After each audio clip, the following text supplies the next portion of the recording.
Assalamualaikum. Today I am going to teach you company final accounts from BCom part 2. तो ये जो final account है ये company से रिलेटेड है, तो इसमें कुछ स्पेसिफिक अकाउंट बनेगा जो कि आपको वीडियो के एंड तक देखना है कि हमें इसमें क्या क्या मेन अकाउंट्स चाहिए। ये जो अकाउंट है ये मेनली जो है हमारे पास कंपनी के लिए बनाए जाते हैं। तो लेट्स गेट स्टार्टेड। हम अब यहाँ से स्टार्ट करते हैं क्वेश्चन नंबर 8 से। It's an important topic. इसमें बहुत से ऐसे पॉइंट्स हैं जो बहुत मेन हैं, इसलिए मैंने ये क्वेश्चन पहले स्टार्ट करवाया है।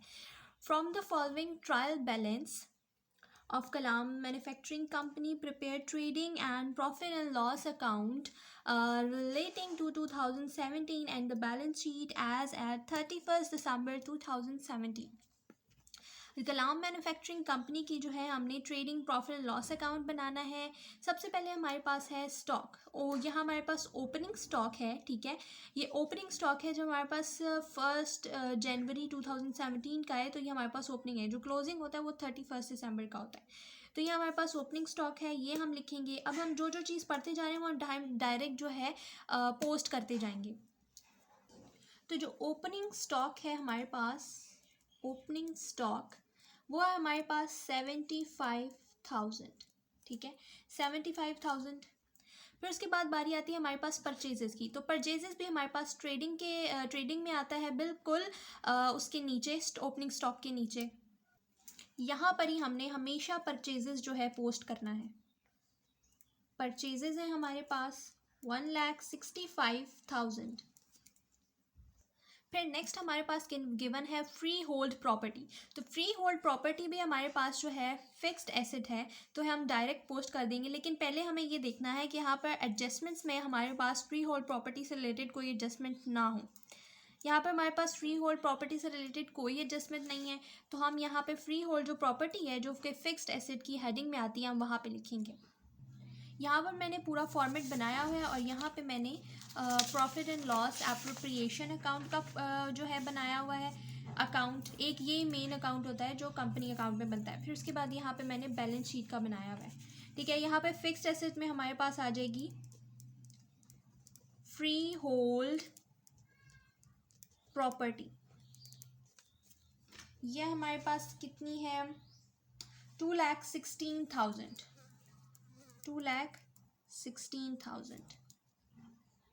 फिर उसके बाद बारी आती है हमारे पास प्लांट एंड मशीनरी। तो प्लांट एंड मशीनरी पे हमारे पास एडजस्टमेंट है और वो एडजस्टमेंट यहाँ पे गिवन है हमारे पास।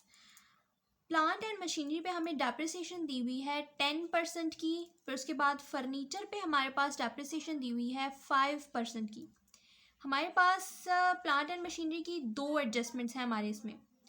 एक ये वाली जो wages and salaries include 2,000 paid as wages for installation of machinery.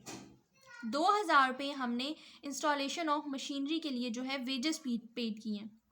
तो अब हमें इसे वेजेस एंड सैलरीज में से जो है लेस करना पड़ेगा और यहाँ पे प्लांट एंड मशीनरी में हमें इसे ऐड करना पड़ेगा, तब जाके हम 10% इसकी डेप्रिसिएशन ले सकेंगे। तो इस तरह की छोटी छोटी एडजस्टमेंट्स हैं जो हिडन एडजस्टमेंट्स कहलाती हैं। ये ही हमें क्वेश्चन में ज़्यादा कंफ्यूज करती हैं। तो इसके साथ हम जो है इसकी ये जो एडजस्टमेंट है ये कर लेते हैं। इसकी दो एडजस्टमेंट होंगी। एक एडजस्टमेंट इस तरह होगी कि एक तो हमने इधर ऐड करनी है ये 2,000, ठीक है, प्लांट एंड मशीनरी में। और दूसरी जो इंस्टॉलेशन ऑफ मशीनरी की, अब ये वेजेस एंड सैलरीज में क्या हुई है, बाय मिस्टेक इंक्लूड हो गई है 2,000 रुपीज़। तो हमें यहाँ पे जब वेजेस एंड सैलरीज आएगा ना, इसके साथ भी एडजस्टमेंट है। वेजेस एंड सैलरीज आएगा ना 39,000, हमने यहाँ पे 2,000 लेस करना है और इंस्टॉलेशन ऑफ मशीनरी में हमने ऐड कर देना है 2,000, तब जाके हम 10% डेप्रिसिएशन लेंगे। अब हम सबसे पहले जो है ये जो प्लांट एंड मशीनरी कर रहे थे, इसकी जो दो एडजस्टमेंट्स बनती हैं वो हम करते हैं। फिर उसके बाद हम नेक्स्ट उसकी ऐड करेंगे। यहाँ पे हम प्लांट एंड मशीनरी का करेंगे, ठीक है। प्लांट एंड मशीनरी के हमारे पास तकरीबन कितने हैं, 2,56,500, 256,500 प्लस 2,000। हम 2,000 प्लस करेंगे तो यहाँ पे हमारे पास ये आ जाएगी वैल्यू, सही है। अब इस पर हमने 10% लेनी है। 258,500 पे हम लेंगे 10%, इसकी डेप्रिसिएशन लेनी है, ठीक है। 10% इसकी डेप्रिसिएशन, यहाँ पे हमारे पास इसकी डेप्रिसिएशन आ गई। अब हमने जो डेप्रिसिएशन ली है तो हम इसे माइनस कर देंगे 258,500 से, तो हमारे पास 232,650 आ जाएगा। 232,650 आ जाएगा। अब हमने जब डेप्रिसिएशन ली है, ठीक है, कितनी डेप्रिसिएशन लेनी थी हमने? 10% लेनी थी।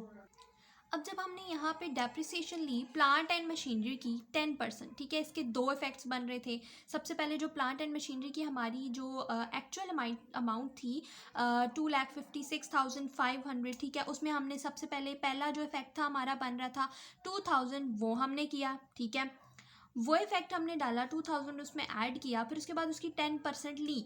सही है, ये जो इफ़ेक्ट था हमारा पिछली जो एडजस्टमेंट थी उसका था। अब इसके भी दो इफ़ेक्ट होंगे, इसके तो दो इफ़ेक्ट थे, सही है, इसके भी दो इफ़ेक्ट होंगे। 10% जब डेप्रिसिएशन लेके हम यहाँ पे 10% जब डेप्रिसिएशन लेंगे, सही है, हमारे पास जो अमाउंट आएगी इसको मल्टीप्लाई करने के बाद उसको इस टोटल अमाउंट में से माइनस करना, मतलब डेप्रिसिएशन लेस करनी है, और जो फाइनल ईयर की होगी वही हमने जो है इसमें करनी है। सही है, एक जो हमारा था, ठीक है, वो तो हो गया, एक जो इफेक्ट था हमारा वो तो हो गया, प्लांट एंड मशीनरी का 10% लेके हमने बैलेंस शीट में लिख लिया। जो दूसरा इफेक्ट है, हमने जो 10% लिया था 256, जो उसका 10% था, ये 258,500 का 10%, उसका अब जब दूसरा इफेक्ट होगा वो हमने जो है प्रॉफिट एंड लॉस में लिखना है डेप्रिसिएशन के, क्योंकि डेप्रिसिएशन एक एक्सपेंस है, नॉन कैश एक्सपेंस है, लेकिन हमने जो है इसे शो करना होता है, ठीक है। तो हम जो यहाँ पे trading and profit and loss account बना रहे थे, यहाँ पे हमने जो है ये तो ट्रेडिंग अकाउंट होगा। यहाँ से हमारे पास क्या स्टार्ट होगा, जो हमारा प्रॉफिट एंड लॉस अकाउंट है वो स्टार्ट होगा। तो depreciation of plant and machinery की हमारे पास जो डेप्रिसिएशन थी वो मैंने की थी 258,50, ठीक है, 50। तो ये हम यहाँ पे डेप्रिसिएशन लगेगी। इस तरह से हमारी जो एडजस्टमेंट है उसके दो इफेक्ट्स हो जाएंगे। फिर उसके बाद बारी आती है हमारे पास, यहाँ से हम कर रहे थे प्लांट एंड मशीनरी, टेक, सारा कुछ हो गए, जितनी जितनी इससे रिलेटेड एडजस्टमेंट्स थी वो सारी की सारी हो गई हैं, ठीक है। फिर उसके बाद हमारे पास बारी आती है cash at bank, cash in hand, 45,000 और 1,200, ये दोनों के दोनों करंट एसेट्स हैं, तो हमारे पास करंट एसेट्स में जाएंगे। यहाँ पे हम लिखेंगे कैश एट बैंक और cash in hand. Cash at bank जो है हमारे पास था 45,000 और ये जो है हमारे पास है 1,200। फिर उसके बाद बारी आती है हमारे पास फ्यूल एंड पावर। अब फ्यूल एंड पावर जो है वो ऑब्वियसली सुनने से जो है हमें पता चल रहा है कि हमारे पास ट्रेडिंग अकाउंट से रिलेटेड है, मतलब कि फैक्ट्री। ट्रेडिंग अकाउंट में जितनी भी चीज़ें आती हैं वो सारी की सारी फैक्ट्री से रिलेटेड होती हैं। तो यहाँ पे फ्यूल एंड पावर जो है हम क्या 2,250 जो है हम क्या करेंगे, ट्रेडिंग अकाउंट में लिखेंगे। यहाँ पे हम लिख देते हैं फ्यूल एंड पावर, जो कि हमारे पास थी इतनी। सही है। फिर उसके बाद बारी आती है हमारे पास वेजेस एंड सैलरीज 39,000। आपको याद होगा कि इससे रिलेटेड एक एडजस्टमेंट थी वेजेस एंड सैलरी से रिलेटेड, जो कि यहाँ पे थी 2,000। इसका एक इफेक्ट तो हमने कर दिया, दूसरा इफेक्ट जो था वो हमने वेजेस एंड सैलरी से लेस करना था, तो ये हम अभी कर लेते हैं। वेजेस एंड सैलरीज हमारे पास है 39,000, ठीक है। फिर उसके बाद अब हमने इसमें से जो है वो लेस करना है, कितना, 2,000 हम लेस करेंगे जो रॉन्गली रिकॉर्ड हो गया था। 2,000 था, ठीक है, ये हमने यहाँ पे इसे लेस कर देना है, तो हमारे पास आ जाएगा 37,000, ठीक है। ये हमारे पास कंप्लीट हो गया। इसके साथ भी एडजस्टमेंट जो थी इससे रिलेटेड वो कंप्लीट हो गई हैं। एक ये वाली एडजस्टमेंट हमारी डन हो गई है और एक ये वाली फुल प्लेज हमारे पास डन हो गई है, ठीक है। फिर इसके बाद हमारे पास बारी आती है यहाँ पे इंश्योरेंस की। तो इंश्योरेंस हमारे पास क्या आएगा, प्रॉफिट एंड लॉस अकाउंट में आएगा यहाँ पे प्रॉफिट एंड लॉस एप्रोप्रिएशन में नहीं आएगा, प्रॉफिट एंड लॉस में आएगा, जो हम ट्रेडिंग अकाउंट बना रहे हैं उसमें आएगा, ठीक है। इंश्योरेंस आएगा, जाहिर है जो कंपनी है उसने अपनी कोई इंश्योरेंस वगैरह करवाई होगी, जाहिर है फैक्ट्री से रिलेटेड तो होगा नहीं है, सही है। फिर उसके बाद डायरेक्टर फ़ी आ गई है, कंपनी ने कोई डायरेक्टर, कंपनी का जो डायरेक्टर है वो है, उसकी 6000 जो है वो इन्होंने कोई डायरेक्टर फ़ी रखी हुई है। तो यहाँ पर प्रॉफिट एंड लॉस अकाउंट में हम पोस्ट करेंगे। सबसे पहले हमारे पास है इंश्योरेंस, इंश्योरेंस है हमारे पास 6150। फिर उसके बाद बारी आती है हमारे पास डायरेक्टर फ़ी, डायरेक्टर फ़ी है हमारे पास 6000। फिर उसके बाद हमारे पास custom duty and cleaning charges, ये ट्रेडिंग अकाउंट में आएगा, ठीक है, ये कस्टम ड्यूटी के कुछ चार्जेस हैं। फिर उसके बाद रिपेयर, ये हमारे पास प्रॉफिट एंड लॉस अकाउंट में आएगा, ठीक है, ये दोनों लिख लेते हैं। ये कस्टम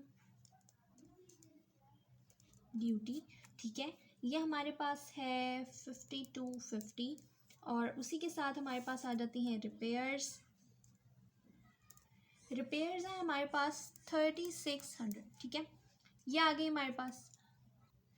फिर उसके बाद बारी आती है हमारे पास यहाँ पे सन्ड्री डेटर्स। तो सन्ड्री डेटर्स जो है हमारे पास, इसकी बहुत लॉन्ग सी एडजस्टमेंट है, ठीक है, उसको हमने करना है, इसको हम स्टार लगा देते हैं, इसको हम एंड में करेंगे, ठीक है, ठीक है, इसको हमने एंड में करना है, ठीक है, इसकी पूरी एक एडजस्टमेंट बनती है।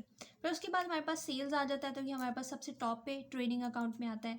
प्रॉफिट एंड लॉस अकाउंट, अब इस तरह से दिया हो ना प्रॉफिट एंड लॉस अकाउंट, इस तरह जो हमारे पास ट्रायल बैलेंस है उसमें दिया हो हमारे पास प्रॉफिट एंड लॉस अकाउंट, तो ये हमारे पास प्रीवियस ईयर का प्रॉफिट होता है, और ये हमेशा हमेशा हमारे पास कहाँ पे आता है, ये इधर आता है profit and loss appropriation account में। कितनी अमाउंट थी हमारे पास, ये प्रीवियस ईयर का प्रॉफिट होता है, और ये कितना है, ये हमारे पास है 26250, ठीक है, और साथ में हमने ऊपर भी कुछ पढ़ा था, हाँ सेल्स पढ़ी थी, सेल्स है हमारे पास कितनी 3,60,000, 3,60,000, ठीक है। फिर उसके बाद बारी आती है हमारे पास ये रिजर्व्स फॉर बैड डेट्स। अब बैड डेट्स के लिए दिए हुए रिजर्व, और ये ओल्ड प्रोविजन है, ठीक है, ये हम अभी छोड़ देंगे, ये हमारे पास ना इससे रिलेटेड है, सन्ड्री डेटर्स की एडजस्टमेंट में सारे आ जाएंगे, ठीक है। 6% डिबेंचर्स, ये हमारे पास लॉन्ग टर्म लाइबिलिटी है, ठीक है, ये लॉन्ग टर्म लाइबिलिटी हमारे पास जो है बैलेंस शीट में आएगी डेबिट साइड पे, ठीक है, ये हम लिख लेते हैं 6% डिबेंचर्स, 6% डिबेंचर्स टोटल हमारे पास 3 लाख के हैं, ये 3 लाख हमने यहाँ लिख दिए। चलिए, फिर उसके बाद हमारे पास आती है इन्वेस्टमेंट इन शेयर्स। अब शेयर्स में जो है इसने कोई इन्वेस्टमेंट कंपनी ने की हुई है 15,000, ठीक है, तो 15,000 जो शेयर्स पे इन्वेस्टमेंट है वो आएगी हमारे पास करंट एसेट्स में 15,000 की, ये हम लिख लेते हैं। यहाँ पे इन्वेस्टमेंट शेयर्स की है, यहाँ पे 15,000 की इन्वेस्टमेंट है, ठीक है।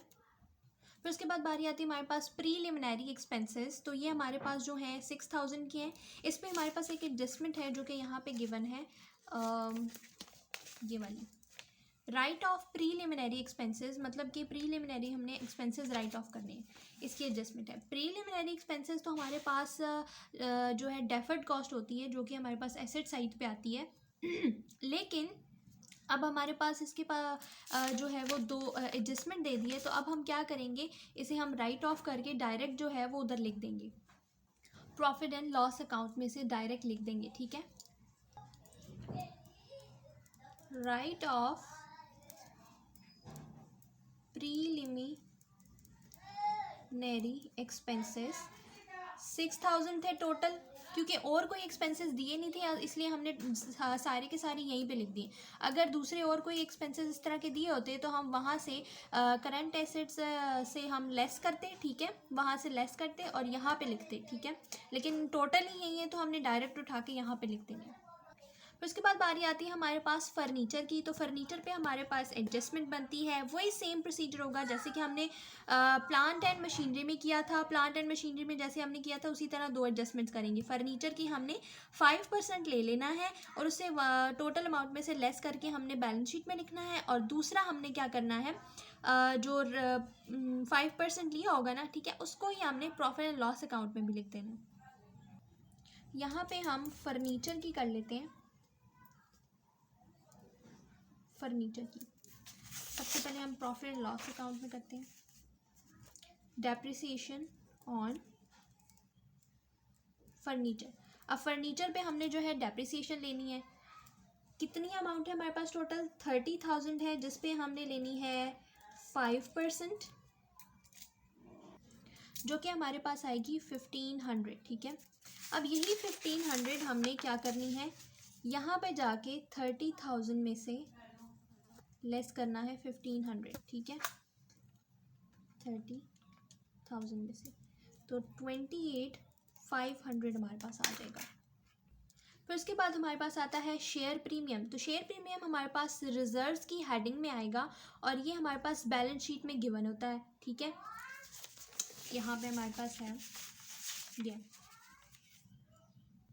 यहाँ पे हमारे पास एक हेडिंग आती है रिजर्व्स की। ठीक है, ये इन्हीं के साथ होती है, मैं लिखना ही भूल गई थी। ठीक है, अच्छा, तो यहाँ पे हमारे पास जो है रिजर्व्स की हेडिंग में हमारे पास शेयर प्रीमियम आएगा। तो यहाँ पे भी जगह भी कम है, शेयर प्रीमियम टोटल अमाउंट कितनी है शेयर प्रीमियम की, 7500। ठीक है, तो 7500 जो है हम यहाँ पे लिख लेंगे। फिर उसके बाद हमारे पास बारी आती है सन्ड्री क्रेडिटर्स। सन्ड्री क्रेडिटर्स हमारे पास करंट लाइबिलिटी होती है, ये हम करंट लाइबिलिटी में लिखेंगे। फिर उसके बाद हमारे पास डिबेंचर्स रिडेम्पशन रिजर्व है, ये हम रिजर्व में वही यहीं पे रिजर्व जो ये नहीं है यहाँ पे लिख लेंगे। फिर उसके बाद शॉर्ट टर्म लाइबिलिटी जो है हमारे पास यहाँ पे करंट और शॉर्ट टर्म लाइबिलिटी ये करंट लाइबिलिटी में। अच्छा, फिर उसके बाद डिस्काउंट रिसीव, ये हमने इनकम साइड पे। अच्छा, पहले ये दो लिखते हैं फिर अगला बताती हूँ। यहाँ पे हम लिख देंगे सन्ड्री क्रेडिटर्स। क्रेडिटर्स की अमाउंट है हमारे पास 9750 हमारे पास अमाउंट है। फिर उसके बाद डिबेंचर रिडम्पशन रिजर्व, ये डिबेंचर रिडेम्पशन रिजर्व। ठीक है, रिजर्व आ जाएगा, ये हमारे पास है 6750। अब हमारे पास आता है डिस्काउंट रिसीव्ड। तो डिस्काउंट रिसीव्ड हमारे पास जो है प्रॉफिट एंड लॉस अकाउंट में हमारे पास इनकम साइड पे आएगा। ठीक है, यानी कि हमें डिस्काउंट रिसीव हुआ, यानी हमें प्रॉफिट हुआ, फ़ायदा हुआ। यहाँ पे हम लिखेंगे डिस्काउंट रिसीव्ड। टोटल अमाउंट हमारे पास कितनी है, 2400। ठीक है, ये हमने यहाँ पे लिख दिया। फिर उसके बाद बारी हम आती है हमारे पास इंटरम डिविडेंड। ये इंटरम डिविडेंड हमारे पास अब एक नई चीज़ है जो कि हमारे पास आएगी profit and loss appropriation account में, जो हमने नया अकाउंट बनाना था कंपनीज के लिए, उसमें आएगी। और ये इंटरम जो डिविडेंड है ये हम वहाँ पे पोस्ट करेंगे 13,500। इंटरम डिविडेंड 13,500 ये हमेशा यहीं पे ही पोस्ट करना है। ठीक है, 13,500 है। ठीक है, ये आ गया। फिर इसके बाद बारी आती है हमारे पास issued subscribed and paid up capital 225,000।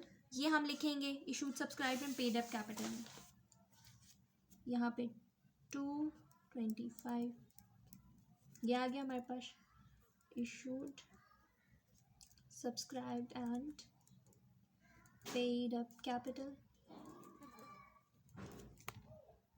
ये हमारे पास रिजर्व्स हैं, जनरल रिजर्व्स, ये हम रिजर्व में लिखेंगे 15,000। फिर उसके बाद हमारे पास है डिविडेंड ऑन इन्वेस्टमेंट।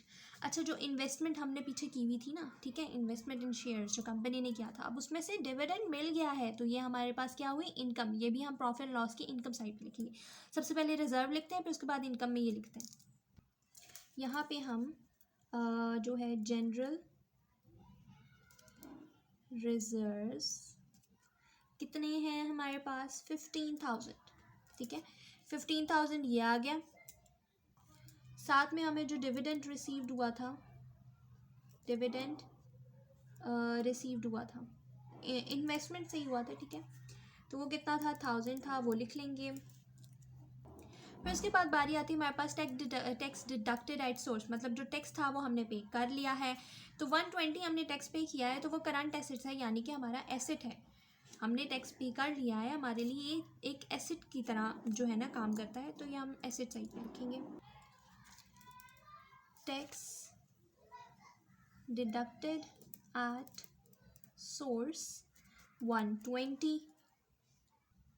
फिर उसके बाद हमारे पास बैड डेट्स हैं, ये भी हमने ना, ये ओल्ड बैड डेट्स हैं, यहाँ पे हम ना इसकी एक ह्यूज एडजस्टमेंट है वो करेंगे, उसके साथ हम लिखेंगे कैरेज आउटवर्ड है, इनवर्ड होता तो हमने ट्रेडिंग में लिखना था, आउटवर्ड आ जाए जो जिस किसी चीज़ के साथ आउटवर्ड आ जाए तो हमने उसे कहाँ लिखना होता है, प्रॉफिट एंड लॉस अकाउंट में लिखना होता है।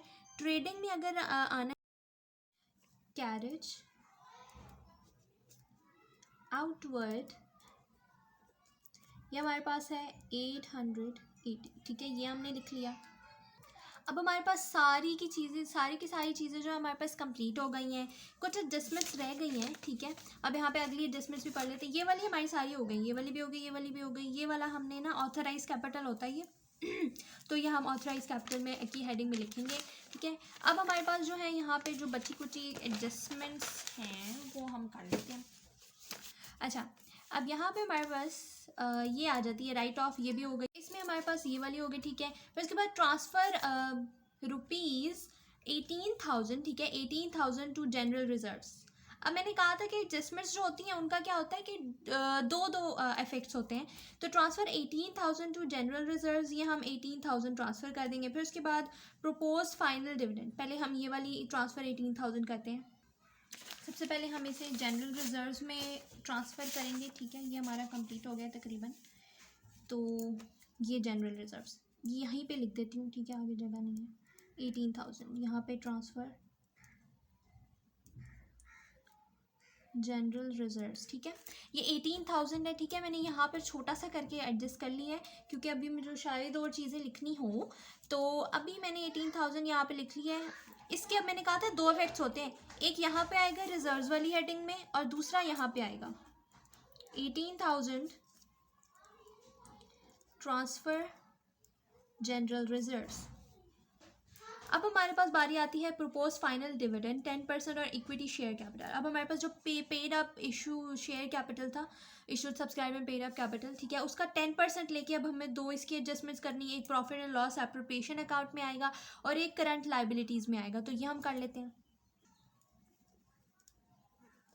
प्रोपोज्ड फाइनल डिविडेंड, ठीक है, 225, यही था ना, ये वाला, इसको लेना है, उसका हमने क्या करना है, 10% ले लेना है, तो इसका 10% बनेगा तो हाँ 2.5, ये हमारे पास आ गया। अब इसका दूसरा इफेक्ट क्या होगा, हमने इसे कहाँ लिखना है, करंट लाइबिलिटी में लिखना है, तो यहाँ पे हम लिखेंगे प्रोपोज्ड फाइनल डिविडेंड, हमारे पास आ जाएगा 2,500, ठीक है। फिर उसके बाद बारी आती है हमारे पास ₹37,500 is appropriated for taxation provision for taxation दी हुई है, इसके भी वही दो सेम इफेक्ट्स होते हैं, एक प्रॉफिट एंड लॉस एप्रोप्रिएशन और एक करंट लायबिलिटी में। यहाँ पे हम लिखेंगे क्या था, प्रोविजन फॉर टैक्सेशन, कितनी थी अमाउंट हमारे पास थी 37,500, सेम हम करंट लाइबिलिटी में लिखेंगे, ये हमेशा ऐसे ही पोस्ट होंगी, प्रोविजन फॉर टैक्सेशन 37,500, ठीक है। फिर उसके बाद हमारे पास आते हैं create a reserve for doubtful debts 5% on debtors. अब हमारे पास ये न्यू प्रोविजन दी हुई है, इसको अभी हम स्टार लगा देते हैं, ये एडजस्टमेंट मैं हमेशा एंड पे करती हूँ क्योंकि मुझे इसमें कन्फ्यूजन होती थी, पेपर करते हुए भी जैसा मैंने आपको सीक्वेंस बताया आप ऐसे सॉल्व करेंगे तो मैं आपको गारंटी देती हूँ कि आपका पेपर जल्दी भी सॉल्व हो जाएगा। ये क्वेश्चन ऐसा होता है कि अक्सर स्टूडेंट्स आधे में छोड़ आते हैं, लेकिन ये है कि आप इस तरह से सॉल्व करेंगे तो आपको बहुत आसानी होगी। अच्छा, फिर उसके बाद क्रिएट रिजर्व ये वाला, इस पर स्टार लगा दी। Closing stock was valued at 1,10,000, तो ये एक ट्रेडिंग अकाउंट में भी आएगा और एक बैलेंस शीट में आएगा, क्योंकि जो एडजस्टमेंट्स होती हैं उसके दो इफेक्ट्स होते हैं। क्लोजिंग स्टॉक हमारे पास है 1,10,000, इसके दो इफेक्ट्स हैं। और दूसरा इफेक्ट जो है हमारा यहाँ पे आएगा, क्लोजिंग स्टॉक कितना है 1,10,000। अब हमारी जो लास्ट की एडजस्टमेंट थी मैं यहाँ पे कर लेती हूँ, ठीक है। आप लोगों ने पेपर में ऐसा नहीं करना, ये बस मैं वैसे ही छोटा सा यहाँ पे बना रही हूँ। तो यहाँ पे हमारे पास जो प्रोविजन फॉर बैड डेट्स की एडजस्टमेंट होती है, मेन एडजस्टमेंट फॉर ये इस तरह से, बैड डेट्स ऑन नो, इस तरह की हमारी एडजस्टमेंट है। ऑन से क्या होता है, ओल्ड बैड डेट्स। एन से क्या होता है, new bad debts, new provision, ठीक है, ये याद कर लें। ओल्ड प्रोविजन दी होगी, ठीक है। तो ये हमारे पास हमेशा से दिया होता है ट्रायल बैलेंस में, या हमारे पास एडजस्टमेंट में दिया होता है। ये भी हमारे पास एडजस्टमेंट में दिया होता है, ठीक है। और ये हमारे पास दिया होता है ट्रायल बैलेंस में। ये यहाँ पे मैं वैसे ही कर रही हूँ, ठीक है। आप लोग अपनी जगह पे रफ पे या साइड पे किसी बॉक्स बना के कर लीजिएगा, सही है। अब ये हमारे पास दे दिया, ठीक है। और इसके साथ हमने एक न्यू प्रोविज़न ये निकालनी होती है, ठीक है। तो ये हम निकालेंगे कैसे, न्यू प्रोविज़न। सन्ड्री डेटर्स जो होंगे हमारे पास उसमें से माइनस करेंगे हम न्यू बैड डेट्स और मल्टीप्लाई करेंगे उसे परसेंटेज के साथ, ठीक है। ये सब कुछ करना है। अब हमने देखना है ओल्ड बैड डेट्स को। तो ओल्ड बैड डेट्स हमारे पास क्वेश्चन में दिए हुए हैं 1500, ठीक है। ये हम लिख लेंगे 1500 के करीब हमारे पास ओल्ड बैड डेट्स दिए हुए। अब न्यू बैड डेट्स हमने देखने हैं जो कि हमें क्वेश्चन में नहीं गिवन, तो हम यहाँ पे 0 लगा देंगे, ठीक है। फिर उसके बाद हमारे पास आती है न्यू प्रोविज़न जो कि हमारे पास एडजस्टमेंट में गिवन होती है। अब ये न्यू प्रोविज़न हमने यहाँ से निकालनी है, ठीक है। न्यू प्रोविज़न वैसे हमारे पास है क्या, हम ये देख लेते हैं। यहाँ पे हमारे पास न्यू प्रोविज़न दी हुई थी 5% ऑन डेटर्स, ठीक है। ये हमने निकालनी है। अब हम डेटर्स भी देख लेते हैं। तो डेटर्स हमारे पास हैं 58,500, ठीक है। अब इस फॉर्मूले में हम पुट करते जाएंगे 58,500।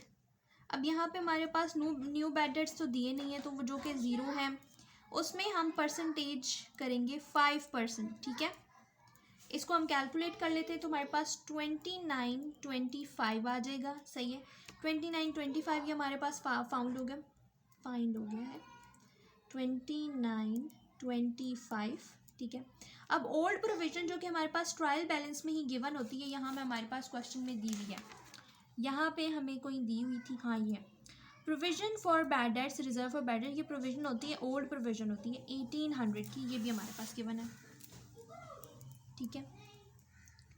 ये चीज़ें हमें दे दी गई हैं।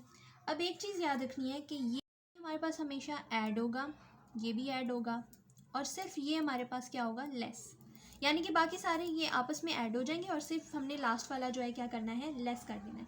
तो ये हमारे पास 2625 आ जाएगा, ठीक है। जो कि हमने यहाँ पे लिख देना है प्रोविजन फॉर बैड डेट्स, ठीक है, 2625। अब जो प्रोविजन फॉर बैड डेट्स है, ठीक है। अब इसका जो है दूसरा इफेक्ट जो हमारे पास आएगा वो यहाँ पे आएगा। जब हम सन्ड्री डेटर्स लिखेंगे तो जो टोटल अमाउंट होगी डेटर्स की कितनी थी, 580,500, उसमें से हम माइनस कर देंगे 2925, ठीक है। ये जो हमने प्रोविजन निकाली थी ना, ये वो है, सही है, फॉर्मूला लगा के 55,575, ठीक है, ये हो गई टोटली। अब हम डन हो चुका है हमारा, सही है। अब हम इन सब को कैलकुलेट करके ऐड कर देंगे और बाकी बस लिख देंगे, सही है। एक और चीज़ जो यहाँ पे हमारे पास रह गई थी वो थी डिबेंचर इंटरेस्ट पेड। 9,000 पे कर दिया है। यहाँ पे हमारे पास जो एक चीज़ दी हुई थी पीछे 6% डिबेंचर, 3 लाख। 3 लाख पे हमें 6% डिबेंचर जो है इंटरेस्ट देना था। कंपनी ने कुछ डिबेंचर्स इशू किए हुए थे, सही है। तो वो 18,000 टोटल थे, लेकिन क्या हुआ है कि 9,000 पे हो गया, तो बाकी का 9,000 रहता है डिबेंचर इंटरेस्ट। 9,000 था, जो आउटस्टैंडिंग है वो हम ऐड कर देंगे 9,000, तो टोटल हमारे पास 18,000 आ जाएगा। इसका सेकंड इफेक्ट ये बनता है कि जो आउटस्टैंडिंग डिबेंचर्स इंटरेस्ट है वो भी हम लिखेंगे, जो कि हमारे पास आता है यहाँ पे हम लिख देंगे डिबेंचर इंटरेस्ट करंट लायबिलिटी में 9,000 जो रहता है। 9,000 पे कर दिया, 9,000 ये रहता है, दोनों को इकट्ठा करके प्रॉफिट एंड लॉस हम अकाउंट में लिखेंगे, क्योंकि एक्सपेंस तो है ही। अब हम सबको ऐड कर लेते हैं यहाँ पे। अब इन सब को ऐड करना है, ठीक है। इन सब को ऐड करेंगे और इसको जो है इनमें से लेस कर देंगे। ये वाली एडजस्टमेंट, अच्छा ये इसको इग्नोर करो। अच्छा, नेट प्रॉफिट यहाँ पे हमने करना है कैरी डाउन। तो ये हमारे पास आ जाता है 118,295, ठीक है। टोटल 188,900 आ गया, 900, ठीक है। यहाँ पे हमारे पास कंप्लीट हो गया। अब जो प्रॉफिट हमने पीछे यहाँ पे किया था ना, सही है, ये वाला हम उठा के लिख देंगे यहाँ पे करंट ईयर प्रॉफिट, जो हमें करंट एरिया में, ये पिछले साल का था और ये अगले साल का 8,295, ठीक है। अब ये भी हमने यहाँ पे ये सारा कुछ ऐड करना है, ठीक है। ये तो यहाँ पे हमें नेट प्रॉफिट आ जाएगा। ये सब कुछ ऐड करके इसमें से लेस करेंगे तो हमारे पास आएगा 53,045, ठीक है। ये हमारे पास आ गया। इसका टोटल करके यहाँ पे लिख लीजिएगा। अच्छा, फिर उसके बाद अब हमने लिखना है ये जो हमारे पास ये नेट प्रॉफिट आया है, अब हमने इसे जो है यहाँ पे पोस्ट करना है रिजर्व्स में, profit and loss appropriation account. ये हमारे पास है 53,045। ये सब कुछ हमने लिख लिया, तकरीबन सारी पोस्टिंग हो गई है। यहाँ पे ऑथराइज कैपिटल आता था 4,50,000, ठीक है। लेकिन जब भी हम ऐड करेंगे तो ये सब कुछ ऐड करेंगे, इसको कभी ऐड मत करना, सही है। ये सारा कुछ ऐड करके, इन सब को ऐड करके हमारे पास टोटल बनता है 704045 ये हमारे पास डन है। तो इस तरह से हमारे पास ये कंप्लीट क्वेश्चन जो है बनकर रेडी हो गया है, ठीक है। इसका स्क्रीनशॉट ले लें, तो यहाँ पे ये क्वेश्चन हमारे पास रेडी है। Thanks for watching. आपने हमारी वीडियो एंड तक जिसने देखी है उसके लिए बहुत बहुत थैंक्स। तो इसके बाद भी मैं और वीडियोस बनाती रहूँगी, तो स्टे ट्यून्ड। जो ये हमारे पास सब्सक्राइब का बटन साथ में वीडियो में चल रहा है, इसको क्लिक कर लो। Okay, bye.